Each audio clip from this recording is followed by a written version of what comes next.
I'm ready. Okay. When you get a bag, chances are it's going to come looking like this. Some hospitals will send the bag already prepped, but I like to make sure that clients are aware on how to do it themselves, just in the off chance that you get a bag that isn't prepped, okay? So this is Corey's treatment. This is 1,000 mLs. Corey is only going to get 200, oh Lord. 50. Thank you. I think. You gotta check. Yeah, 250 mLs, okay? So there's 1,000 bags here. This should be 5 days, almost 5 days worth, okay? This is the line that's going to go into the bag.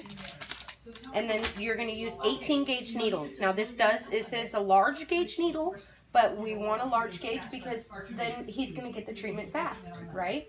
Okay, so as of right now, all of this is sterile, and sterility is going to be an issue because you definitely don't want Corey getting an infection because you used a dirty needle, okay? Or you used a treatment that was infected somehow, okay? So as of right now, everything is still sterile, okay? So the way that I like to do it is I like to take the fluid bag out. Okay, that goes in the trash. Take your line out. When you take your line out, the first thing that you're going to want to do is you're going to want to push the emergency stop button. This is your emergency stop. It's just a little clip, okay? You just push it down till it clicks. That's going to prevent any fluids from flowing until you want them to, okay? So as of right now, everything's still sterile. Then, at the bottom of the bag, you see this white plug. You pull the white plug.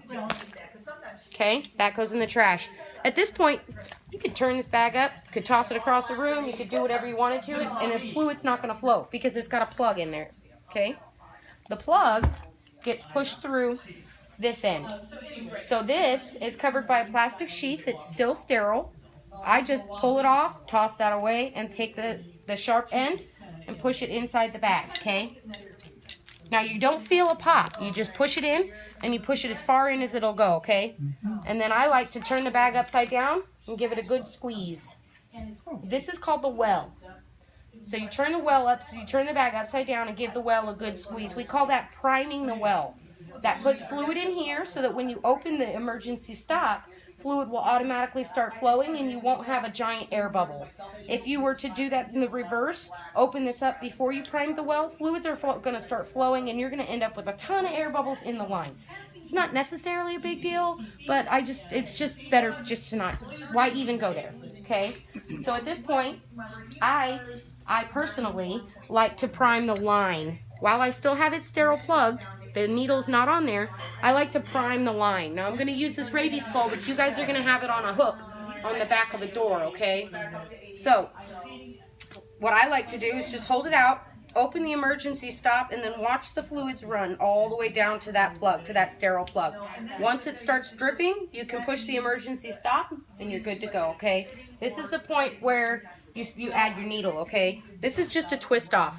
This is your 18 gauge needle. Sometimes they're green, sometimes they're pink, but we always send home 18 gauges unless requested otherwise, okay? So I just basically twist this off, pull that off. Try not to let that part touch anything other than that part. That maintains your sterility, okay? So as of right now, Corey's ready for his treatment. You have your line primed, you've got your bag set up, you've got your sterile needle on there. So here's where it can get a little weird, okay? When you're looking at this bag, you'll note that it's above the 1.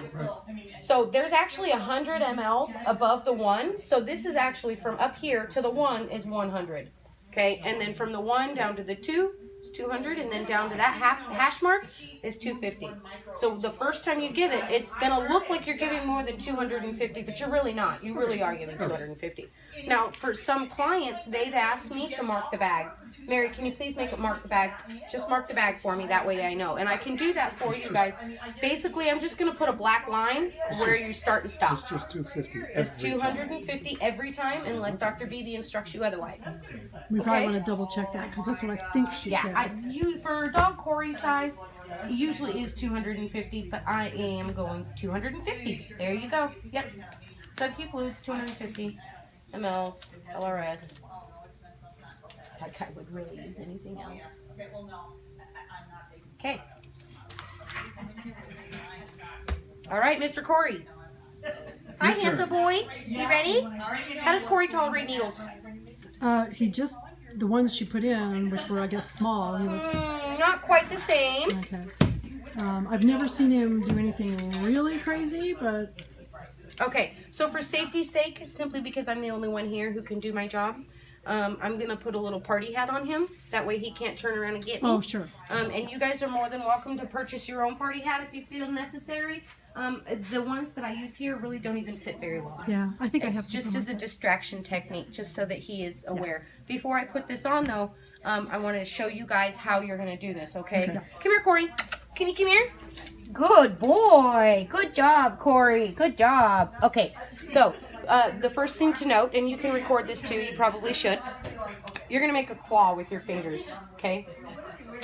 You're going to want some distance between these two fingers. And you want to make sure that you can grab like that. Okay. Okay? All right, handsome boy. Okay, come here, baby. We're going to turn you this way because Daddy needs to see. The way that I do this is I take these two fingers and I feel for his shoulder blades. Okay? Alright. His shoulder blades are right there. You want to feel that? Yes. Feel his shoulder blades? Right there. Okay. So what you do is you take your claw fingers, you feel for his shoulder blades, grab his skin, and pull up. Okay. Try that. Right there. Perfect. Okay. Did you feel where I touched your thumb right there? Yes. That's where you're going to put your needle. Oh, not in my thumb. Not in your thumb, but in Corey's skin. Note that, because I have stabbed myself a couple of times. It's not fun. I'm very grateful there's very few diseases that are blood-borne dogs to people, because I'd be dead a long time ago. All right, Mr. Man, you want to sit for me? That's a good boy. Okay, so what I like to do is grab the skin and put your finger right there. You test it. So it's under your thumb. So it's just underneath my kind of thumb. an empty, where you Just pulled a up the little skin. tiny pocket. Yeah. Right. You're going to take that needle, this needle, and you're going to put it in that little spot. Okay. And Now, it's how long important. is that? Okay. Ooh, that's a long It is- needle. It is a long needle. Can you see how the needle goes that way? Yes. There's a little Right. mark off there. That little tiny hole is called the bevel. Okay, Yeah. you're gonna want that bevel facing up. Okay, yeah. So when you put it in, you're gonna put it in like this. Right. Okay. Now, if the bevel is facing down, the fluids are gonna stutter and stop. They're not gonna be flowing smoothly. Okay. A couple of things before we poke Corey. If you notice that the well is just filling up full of water, the first thing you're going to want to do is make sure that the needle hasn't created a suction up against the inside of Corey's skin. And the only way to do that is to grab the fur right above where you put the needle and lift up. If you lift up, it'll unhook that suction and these fluids will start flowing. I see. Okay? That's the first thing that you're going to So test. that's, and you put it Poke- in. poke then it you, in, Then yep. you pull it up to. Then you then you pull it up to make sure that it's flowing correctly. Okay. Now the second thing that might happen is this could stop flowing completely. And if that's the case, the first thing that you need to do is once again make sure that the fluid is the needle hasn't created a suction. Now let's say you go and you poke Corey and the fluids are flowing fine, but you're seeing liquid come off the sides of his shoulders. That means you've gone through both sides of the skin. Right. Okay. So, and if that's the case, you're going to have to postpone his treatment for a little while to make sure that the double hole closes up. Because you can't put fluids into a hole or into a bag that has two holes in it, essentially. So you're just going to have to do his treatment later in the day. You just pull the needle out and then try again later. So now these fluids are going in just underneath the skin, between the skin and whatever. Between the skin and the membrane It's the membrane under Yeah, there. So it's just going to fill up in there. It's going to create a bubble. Yeah. You'll notice he may have a little bit of a hunchback look to him, and that's fine. That will be absorbed throughout the course of the day. Now, let's say you go and you give him his fluids and it doesn't create a bubble, and that's fine too. That means that he really needed those fluids and his body absorbed them quite quickly. Wow. Yes. Sometimes the fluids can shift off to the side of the shoulder and he won't have a bubble in between his shoulder blades. He may have a bubble off on his side. That's okay too. As long as it's under there. The main goal is to get the fluids into Corey and to make sure that you don't accidentally stab the muscle that's underneath the skin. So you have the layer of skin, you've got the fascia, and then you have muscle. You want the fluids to go in between the skin and the fascia, not into the muscle. Right. Into the muscle will be painful. He will let you know you have stabbed that deep. Trust me, there's no way you're going to mistake that one. So angle is kind of important. I like to describe it as if you were kind of holding a pencil. You're going to want to go like this. You're not going to want to go like this because that's assuredly you're going to go straight through both sides. Right. You're definitely not going to want to go like this. You're going to hurt him, and he's not going to want to do anything else like this ever again. So I like to describe it as holding a pencil Slightly down. slightly down. Feet slightly down. He's a very smart man. A very smart man. Yep. Okay. You ready, dude? You ready, man? So is it better to have one person hold while you're trying to do it, or? It is, especially for little guys like Corey. Until you know that he's going to tolerate it, it's better if someone is holding his head and his shoulders, and while the other party is poking and watching the bag. That way, one of you is focused on Corey. You can see if he becomes discomforted or if something's going on. He's not, and then the other person. One thing I should note, when you are putting the needle in, always put the needle in the same direction his head is facing.